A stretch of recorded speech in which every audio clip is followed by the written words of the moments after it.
En esta oportunidad vamos a escuchar a los analistas y a las autoridades quienes han reaccionado frente a las declaraciones que diera el ex asesor del presidente Donald Trump, a John Bolton, a quien mencionó que estuvo detrás de los golpes de Estado, el que planificó los golpes de Estado para derrocar a Bolivia, y también planificaron derrocar pues al presidente Nicolás Maduro en Venezuela.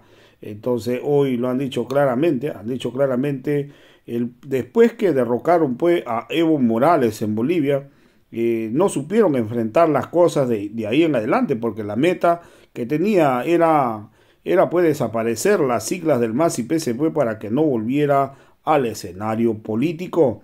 Entonces hoy vamos a escuchar también a Israel Aquino, donde mencionó pues que hoy la derecha tiene mayoría en Parlasur, pero no los puede dominar.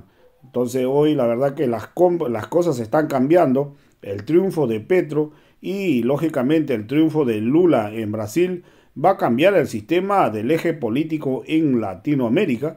Entonces hoy la verdad Estados Unidos está fracasando Estados Unidos, y lógicamente la mirada no lo ha cambiado respecto a Bolivia, porque tiene mucho interés en Bolivia por el litio, ¿no? Eso es lo que le mueve a Estados Unidos de quererse apoderar del litio. Hoy lamentablemente pues China ha avanzado. China, si bien es cierto, es un país comunista, pero internamente, pero externamente afuera se comporta como un país de ultracapitalismo.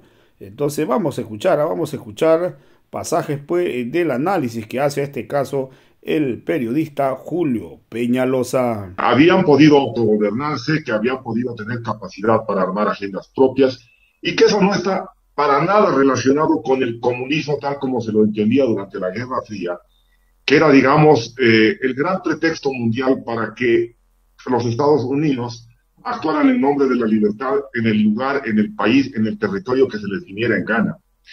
En esa medida, la lectura de los Estados Unidos sigue siendo, se pone en evidencia que está siendo cada vez más anacrónica y grosera, porque han tenido que recurrir a la figura de la conspiración, la desestabilización.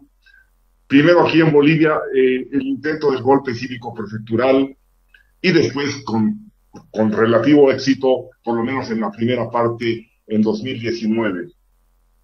Siguen mirando las cosas como si fuéramos todos los latinoamericanos unos potenciales comunistas que nos vamos a comer a nuestros hijos o vamos a quitarle la propiedad privada a todo el mundo.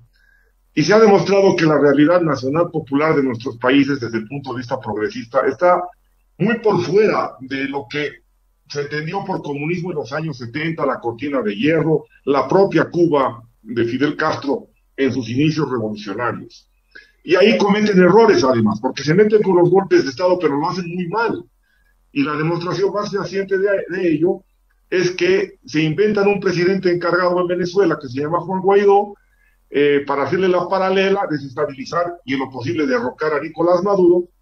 No cuentan con la inteligencia y la claridad ideológica y programática del gobierno del Partido Socialista Unido de Venezuela, que tiene como principal aliado para la estabilidad y para convertirse en un gobierno verdaderamente sólido, la relación con las Fuerzas Armadas venezolanas. Y ahí fracasan de manera estrepitosa. Lo ha escrito Bolton en su libro, ahora lo declara.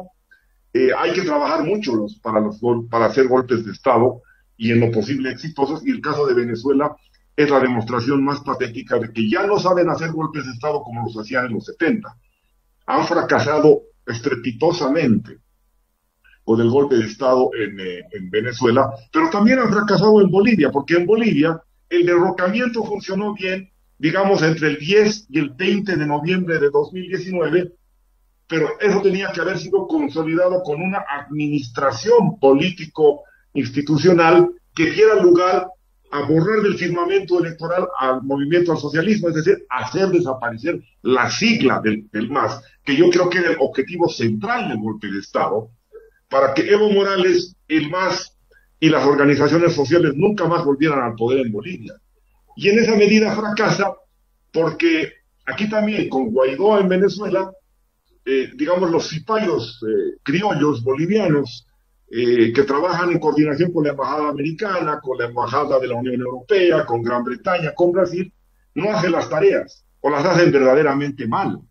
Se meten con la corrupción de la pandemia, cometen persecución política, perpetran masacres, y verdaderamente el gobierno, en la medida en que va avanzando, además con el añadido de que la señora Áñez se convierte en candidata a la presidencia, se va deslegitimando, va minándose a sí mismo, y en esa medida, conforme transcurren los meses, se va rearticulando el movimiento del socialismo para dar lugar a un binomio que finalmente resulta ganador en octubre de 2020. Es decir, la intención del golpe era eliminar al MAS del escenario político institucional boliviano, y lo que consiguieron fue fortalecerlo y lograr casi un milagro de realismo mágico, que el MAS ganara sin Evo Morales, que ganara con sus dos ministros que más tiempo habían permanecido en sus equipos ministeriales, y el MAS vuelve al poder sin Evo Morales y está nuevamente gobernando el país a partir de los preceptos constitucionales, la legalidad y la legitimidad que le otorga el voto.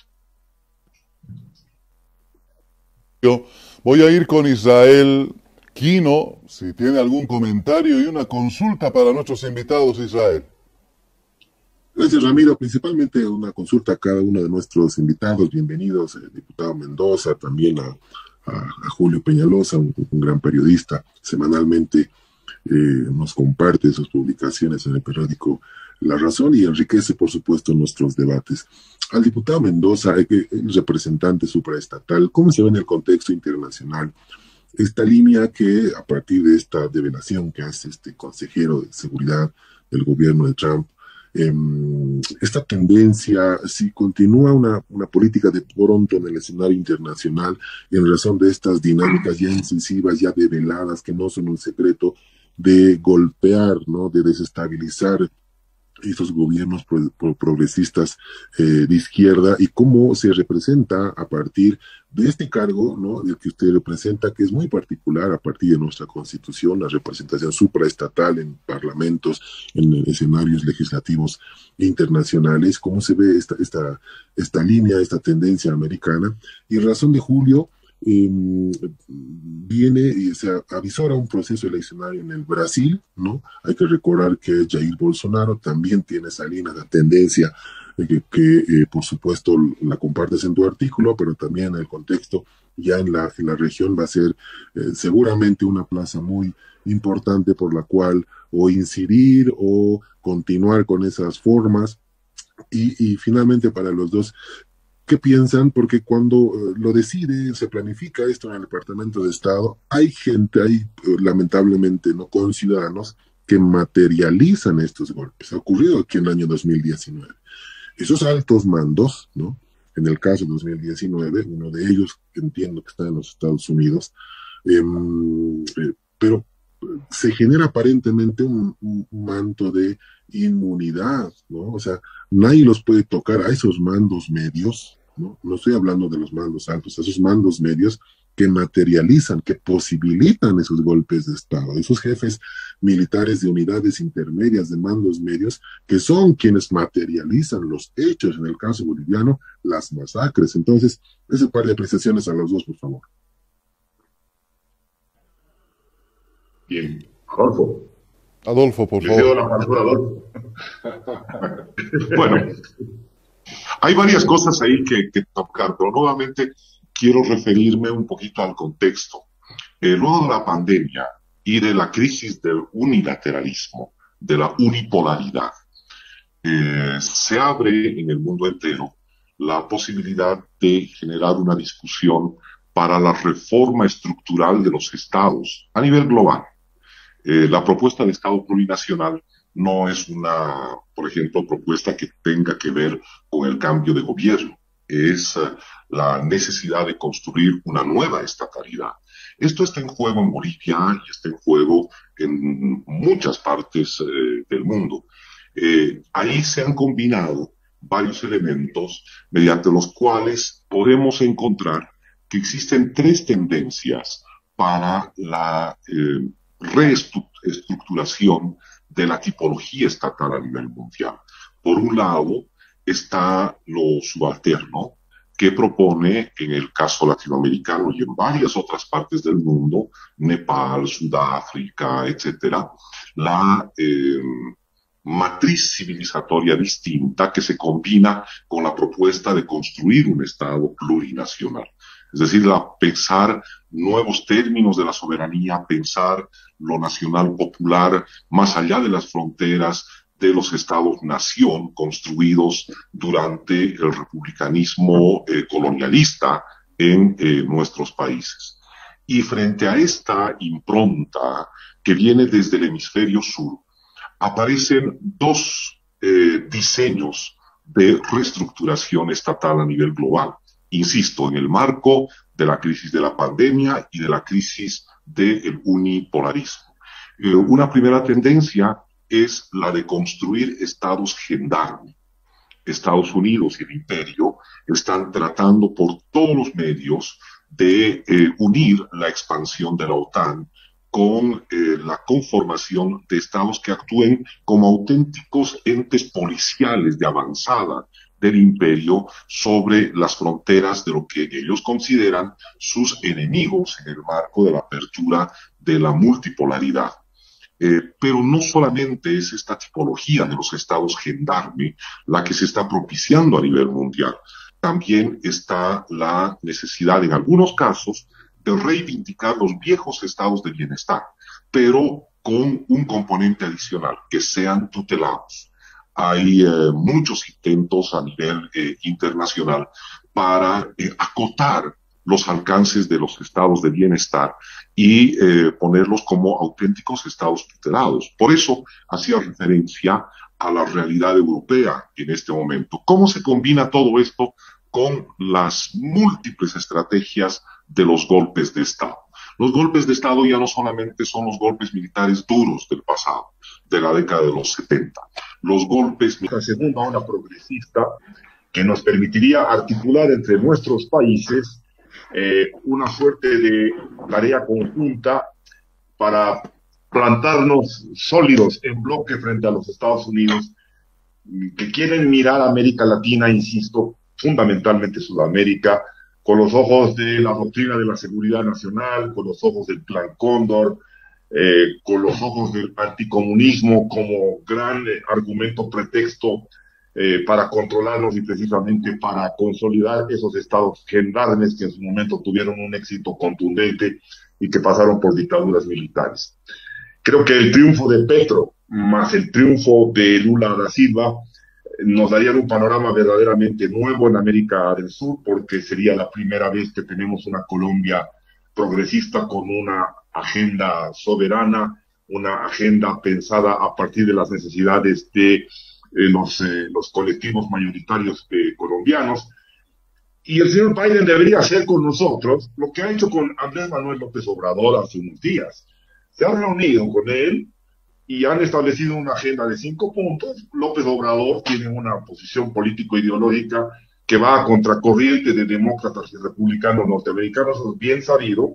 Tiene absoluta solidaridad con gobiernos como el nuestro, como el de Bolivia, como el mismo de Venezuela, y de ninguna manera va a ponerse en contra de los puntos de vista soberanos ideológicos de nuestros países. La cumbre de las Américas ha sido un fracaso porque significativamente no han estado 5 mandatarios, y esos elementos deberían dar lugar a que los Estados Unidos de una buena vez reenfoquen su política exterior y su visión geopolítica sobre América del Sur, porque tienen que darse cuenta a estas alturas que ya han fracasado sistemáticamente. Lo de Venezuela es la demostración más contundente. Luego viene Bolivia. Ahora, a pesar del impeachment que se construyó de una manera tan laboriosa para defenestrar a Dilma Rousseff, muy probablemente vuelve Lula. Es por primera vez en la historia colombiana que ese país no va a ser gobernado por las 200 familias que forman parte de la oligarquía que manejó como dueños de vidas y haciendas la vida de las colombianas y los colombianos, con unos niveles altísimos de violencia, de narcotráfico, de penetración norteamericana a todos los niveles, con una guerrilla tremenda. Petro tiene la gran oportunidad de reconfigurar un escenario para generar una pacificación genuina de largo plazo, tarea que por supuesto los enemigos del progresismo latinoamericano van a hacer todo lo posible porque no funcione.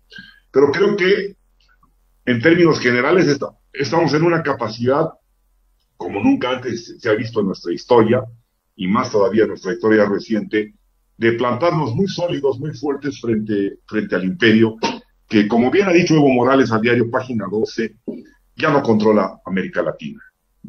Va a intentar utilizar los métodos clásicos, los métodos combinados y algunos métodos de repente novedosos, pero siempre la mira de los Estados Unidos va a ser, por ejemplo, el litio boliviano, que eso es lo que a ellos les interesa. De nosotros lo que les interesa son nuestras riquezas, nuestros recursos naturales, y en esa medida necesitan controlarnos, porque además se les ha escapado ya definitivamente el manejo del mercado mundial. China no se mete con nuestros asuntos políticos, solamente hace negocios con nuestros países, juegan de otra manera, son comunistas en el sentido más ortodoxo de la palabra, en el manejo de la política interna, pero son capitalistas salvajes, más capitalistas salvajes que los norteamericanos. La Rusia de Putin está jugando un rol importantísimo en la guerra con Ucrania y está mostrando que se puede parar, se puede plantar frente a toda la OTAN encabezada por Norteamérica y por Europa Central. Es decir, la reconfiguración planetaria es absolutamente evidente. Y si los Estados Unidos insisten en querer hacer las cosas como las hacían hace 20, 30, 40 años, van a seguir fracasando como han fracasado con Guaidó y con Maduro. Y como han fracasado con Bolivia, porque la señora Áñez en una primera etapa de su golpe más o menos respondió a las necesidades estratégicas de Estados Unidos, pero después, con la manera en que administró y gobernó Bolivia, echó a la basura toda esa estrategia, al extremo que tiene a su principal hombre encarcelado en los Estados Unidos por hechos de corrupción, Arturo Murillo, que en los pasillos del Ministerio de Gobierno decía que el presidente en realidad de Bolivia era él y no ella, la señora era prácticamente un florero. Así que los norteamericanos tienen que empezar a aceptar que la lectoescritura sobre nosotros tiene que ser distintas, porque si no van a seguir fracasando. Aquí hay una cultura antiimperialista, una cultura a partir de la edificación del Estado plurinacional, en la que los actores sociales y étnicos están jugando roles participativos de construcción de ciudadanía que no había jugado nunca en nuestra historia durante todo el siglo XX, y creo que esos son elementos suficientes como para que los Estados Unidos asuma una actitud más sagaz, más inteligente, más negociadora, y no creer que la fuerza o la capacidad de penetración con tareas de orden estratégico, político, militar, empresarial, van a lograr sus objetivos. Ya han fracasado en Venezuela, van a seguir fracasando, a Cuba no la van a poder tocar, no le van a poder echar abajo la estantería a Ortega en Nicaragua, y el panorama para ellos es bastante incómodo, porque ese tutelaje, ese control de gendarmería que quieren ejercer y que ejercieron con éxito en los años 70, ya no puede funcionar más. Porque nuestros países, además, muchos de ellos han demostrado que se pueden gobernar por sí mismos desde la eficacia y desde la capacidad para tener interlocución con todos los actores y los agentes económicos en el mercado internacional. No somos dogmáticos. García Linera me dijo en una entrevista radiofónica antes de las elecciones de 2019, nosotros en cierto sentido somos pragmáticos, negociamos con todo el mundo porque negociamos en función de los intereses del país, en función del potenciamiento del mercado interno y de esa vocación que tiene nuestro modelo económico, que es una vocación de redistribución y de equidad. Creo que estos elementos, si los Estados Unidos siguen empeñados en leerlos como los lee Bolton y compañía, Bolton era consejero de seguridad de Trump, no era cualquier asesor, era un hombre, una pieza clave en el andamiaje geopolítico norteamericano, y ahí está el señor habiendo soltado la lengua innecesariamente, supongo, para los intereses mismos de los Estados Unidos, que ponen en evidencia todo esto y que da lugar a estas reflexiones y a estos debates que generan con sus afirmaciones. Creo que el panorama para nosotros es auspicioso, y si sabemos hacer las cosas y sabemos tener la capacidad de resistencia, que es nuestra capacidad fundamental en la lucha política, en la lucha social, creo que nos va a ir bien, y los norteamericanos van a tener que darse cuenta alguna vez, en algún momento, que los métodos que utilizan, blandos, duros o intermedios, ya no les van a funcionar más. Muchas gracias. Doctor Torres tiene dos consultas para nuestros invitados. Gracias, Ramiro. Bueno, saludo a Julio y al diputado Mendoza. Creo que ambos son, no sé cuál es paseño, pero un fuerte abrazo para quien es paseño, creo que Julio. Sí, felicidades, Julio, por el 16 Adolfo, creo que no. ¿Sí? Cochabambino del Wilstermann. Bueno, Julio del Strongest. Exactamente. Eso es. Dicen que las vacas dan leche, pero el Strongest da lástima nomás. El mismo chiste de hace 5 años. bueno, caramba. Hay cosas que no cambian. Bueno. Julio, Adolfo, quiero lanzarles una pregunta a ambos. ¿Podríamos entender lo manifestado por Bolton como una suerte de confesión provocada para, diríamos, reposicionar el sistema político norteamericano? Primero cuando, sin duda alguna, el asalto al Capitolio nos mandó un mensaje interesante que la democracia norteamericana ciertamente no estaría tan sólida como intentaron hacernos ver, pero que además Bolton en esa conferencia que brindó, en esa entrevista, también nos dice que ciertamente había un golpe de Estado cuidadosamente planificado, pero que Trump no tenía, digamos, el liderazgo suficiente para materializar. Y por el otro lado, también nos dice que ciertamente él participó en la preparación del derrocamiento de Maduro y por el